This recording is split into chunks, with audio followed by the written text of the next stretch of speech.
The shattering sound of a heart is the loudest noise that can never be heard. Did you ever have to deal with a heartbreak? Did you ever feel the pain tearing you apart piece by piece? There is a man whose heart was broken, but keep listening to know what he did with it. Hello and welcome to the Arpana Saladi podcast. Thank you so much for tuning in. Proverbs 18:14 says, "The spirit of a man will sustain him in sickness, but who can bear a broken spirit?" Sometimes in life, we don't see a purpose to the pain that we are going through, like I spoke in the previous podcast. When I was traveling through a phase like this, I read about a man whose life changed my perspective on life completely. And today I want to talk about his life and tell what he did with his broken heart.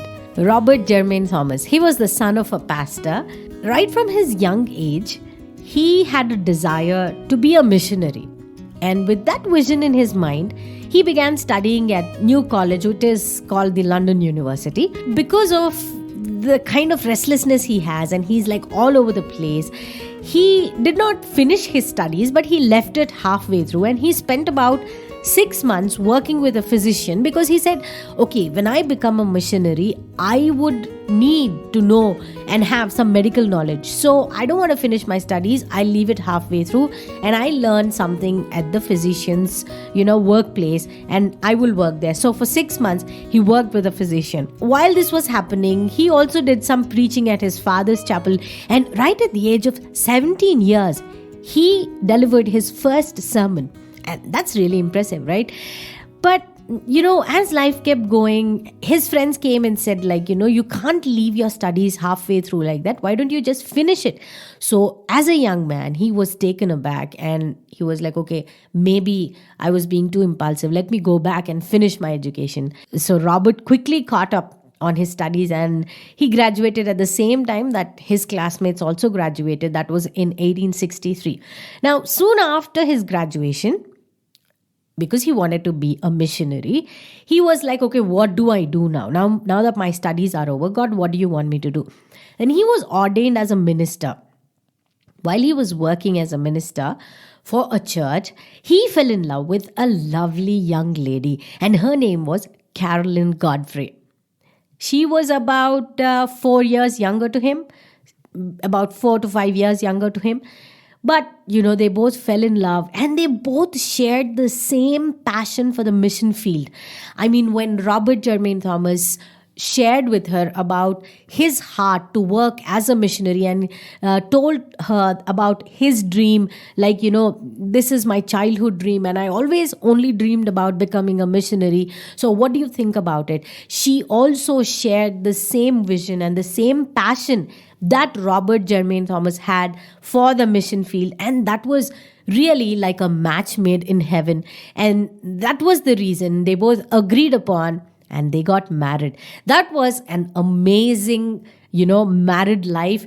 And they just loved each other so immensely, so deeply. And they loved the Lord. They loved the Lord and they loved doing the Lord's work. And they were together in everything they did. So while Robert Jermaine Thomas was working as a minister, after Robert Jermaine received his first commission from the London Missionary Society, both of them were like, should we both go together or should his wife stay back? There were different kinds of thoughts which were going on in their minds. But then they finally decided and prayed and said that, no, we both have to be together and let's move together and let's trust the Lord. So that's how in December 1863, the couple arrived in Shanghai. After they arrived, the sanitary conditions were so horrible in that place. And it was really difficult for Robert or his wife to live in that area. Now, the trouble was that Robert Jermaine Thomas's wife was pregnant by the time they arrived in Shanghai. Robert thought, I cannot allow my wife to stay here because how is she going to deliver the child in such unsanitary conditions? I really need a better accommodation for my wife, Carolyn, and the baby who is about to be born. So he went about looking for another accommodation away from Shanghai to a place called Hankow.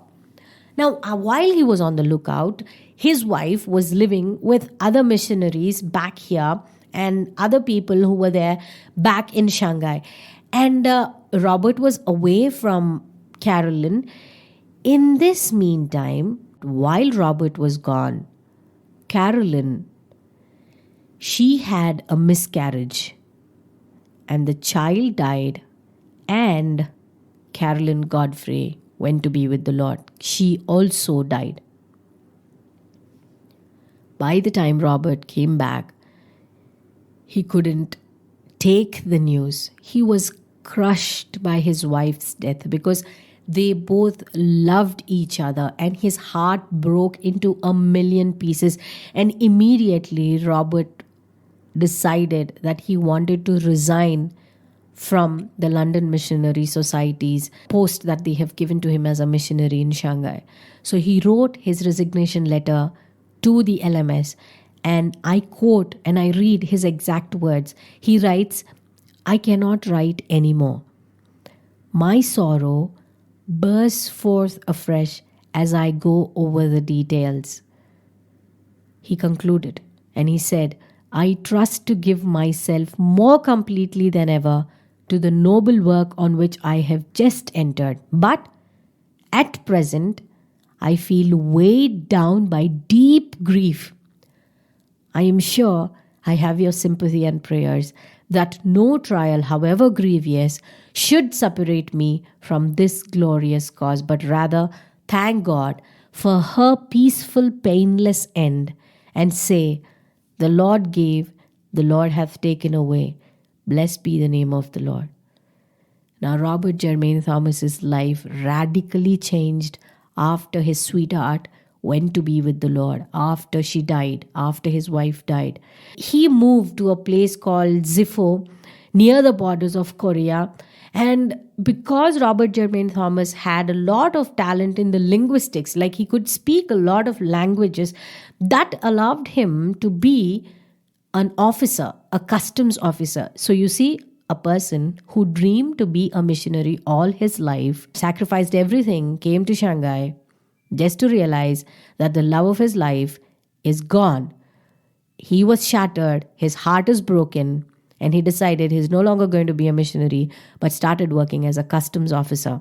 There, he connected with other missionaries, particularly a missionary called Joseph Edkins and Alexander Williamson of the National Bible Society. So while he was working as a customs officer, he got to know from these missionaries that there are many underground churches in Korea, and there are about 11 pastors and priests who are there, who are secretly leading the people to Christ. So Robert Jermaine Thomas got to know this information about the underground churches. And at that time, Korea was known as the Hermit Kingdom or the Dark Island, because the government were fearful of the foreign influences and they forbade contacts with any kind of Westerners or people, who were foreigners. They were not allowed into their land. And everywhere there were posters and there were monuments. They were warning people to shun away foreigners, to kill them. And even if they distribute any foreign literature, they need to, take it away or throw it away, submit to the government people. And accepting any kind of literature from the foreigners was a crime punishable of death, both for the distributor and for the person who takes it. So Thomas was challenged by this thought of an island or a country, back then the Hermit Kingdom, not allowing foreigners. And he thought that this was a wonderful opportunity to spread the gospel.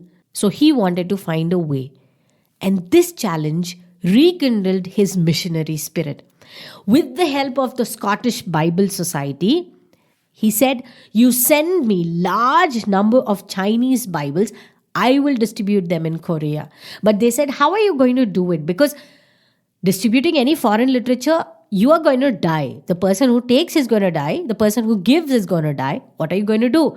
But Thomas's position as a customs officer and his talent of learning the languages allowed him to enter Korea. And there he spent a couple of months in 1865 learning the language learning the Korean language, learning the Chinese language. So his first trip in summer of 1865, where he went and distributed few Chinese language versions of the Bible, was a success. Of course, the venture ended in a shipwreck in the monsoon season, and all on board survived. Nobody died, and they returned back to China by land. So this was his first trip. And through all this time, he was working on his language and his learning about the Koreans and the Korean languages. The first trip was successful. And the second time, he heard that there was an American owner and a captain who had a French navy, like a ship, which was sailing and going to Korea to rescue two French missionaries who were caught up in that place. There were actually 11 of them, 9 of them have been executed, and these two are still there. And there was a ship, a French ship, which was going towards Korea. And when he heard this news, Thomas, he just thought to himself, in spite of all the troubles and all the persecution and all the dangers ahead, he just thought to himself, my life, I just give it to God. If I will be able to deliver the light of God's word to this dark kingdom, they will be able to know who Jesus Christ is. And that is how he risked his life and got onto this French ship. As they were going towards Hermit Kingdom, they stopped briefly at an island along the coast of Korea where Thomas preached. Robert Jermaine Thomas preached and he distributed Bibles. And at every stop, he kept preaching. So the people on the ship got very uncomfortable. And few of the Americans, few of Thai people and Chinese people, they went to the captain, the American owner, and they complained saying that this is going to be a threat. Why is he preaching and why is he distributing the Bibles? Because already 8,000 people have been killed because foreign literature has been distributed. Now he is doing the same thing. Ask him not to do. Imagine, Robert Jermaine Thomas is a single person, a lonely person, one person, and so many other people against him, not wanting him to do what he wants to do. That is testifying about Jesus Christ. But he kept going. He did not care. And the ship was moving towards the Hermit Kingdom. But right from the shore, the people realized that this is a ship with some cargo, and they got the news that this ship has Bibles on it. And you know what happened? While the ship was moving towards the Hermit Kingdom, there were a group of hostile Koreans who met the ship halfway through and decided they would blast it and they would stop it halfway. Immediately, the captain of a ship decided to move back the ship and go in another direction, but they could not move or go because the waters were too shallow. And everybody on the ship, they were fearful about their lives. But you know what Robert Jermaine Thomas did? While the Koreans were filling their small boats with rubble and lighting them on fire and pushing it towards this huge ship, the huge ship is going to blast because it is filled with gunpowder. What did Robert Jermaine Thomas do? He took armful of Bibles in his hands and he jumped into the water, and the Korean soldiers started following Robert Jermaine Thomas. All the people on the ship almost died because the ship blasted. Robert Jermaine Thomas jumped into the water with an armful of Bibles. He managed to sail to the shore, and immediately when he reached the shore, there were soldiers there who were ready to execute him. But you know what Robert Jermaine Thomas did? He said, "You kill me, but you take this Bible and kill me." The people went crazy. The soldiers went crazy. And they were like, "Have you lost your mind? You want me to execute you? And you want to give this Bible to me? Just in exchange of a Bible? You want me to kill you?" And he said, "Please take this Bible and then you can kill me." There were a lot of Koreans who were observing what was going on. And after he handed over this Bible and he begged the soldier to take the Bible from him and then kill him. Just that one Bible. Remember, just that one Bible. The soldier took the Bible and killed Robert Jermain Thomas. Just before his execution, there were hundreds of people there who witnessed what happened to Robert Jermain Thomas and what he did, what was the exchange that he made for his life. And this started a curiosity in the hearts of the Koreans. What is that book? What is written in that book? Several people grabbed the Bibles that came to them from the shore. But later, few days later, an edict was made by the government that everybody should, give away the Bibles and they are supposed to be burnt.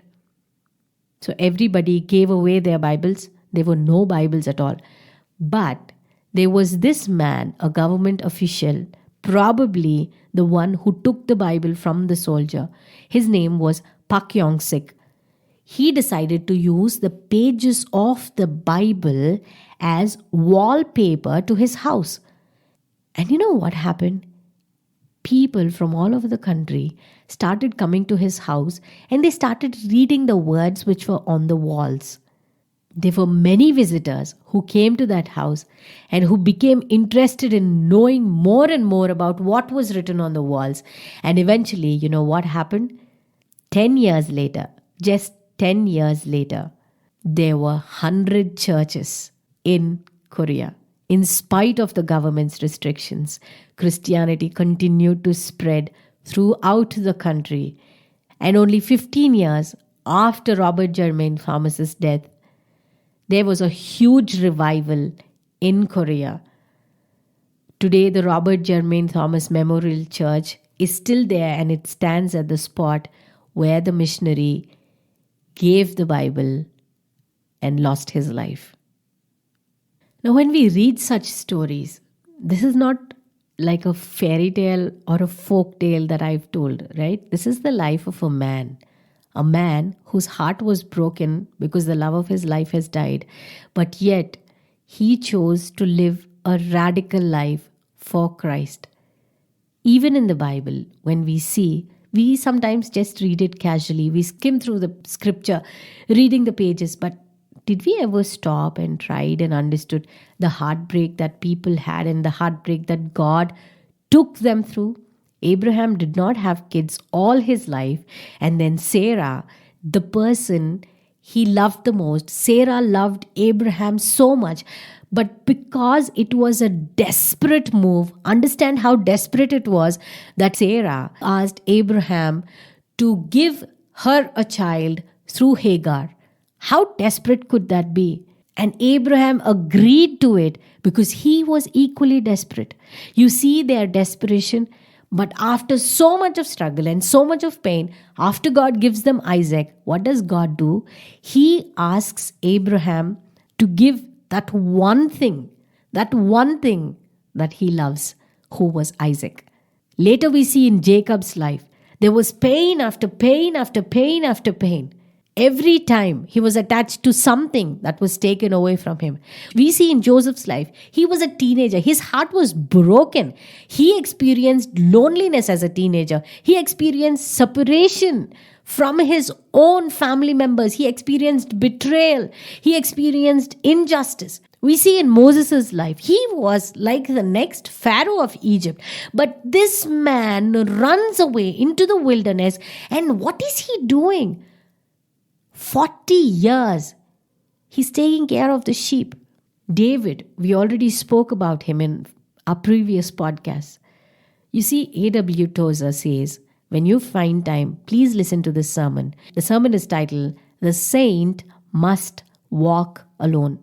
When I see all these lives and all that these people have gone through, I've understood that only a broken heart can truly live a radical life for God. When Paul said these words, for me to live is Christ and to die is gain, I'm sure his heart was broken because of all that he did, because of all the persecution that he has done towards the church.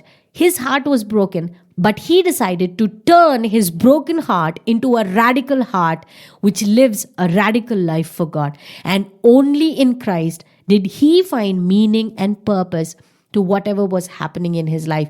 Just like Robert Jermaine Thomas, even I realized that our hearts might break into a million pieces, but the true purpose and meaning and direction for a broken heart is when we find Christ. And the cure for a broken heart is to live a radical life for Christ. You see, people in the world might not have hope for their broken heart.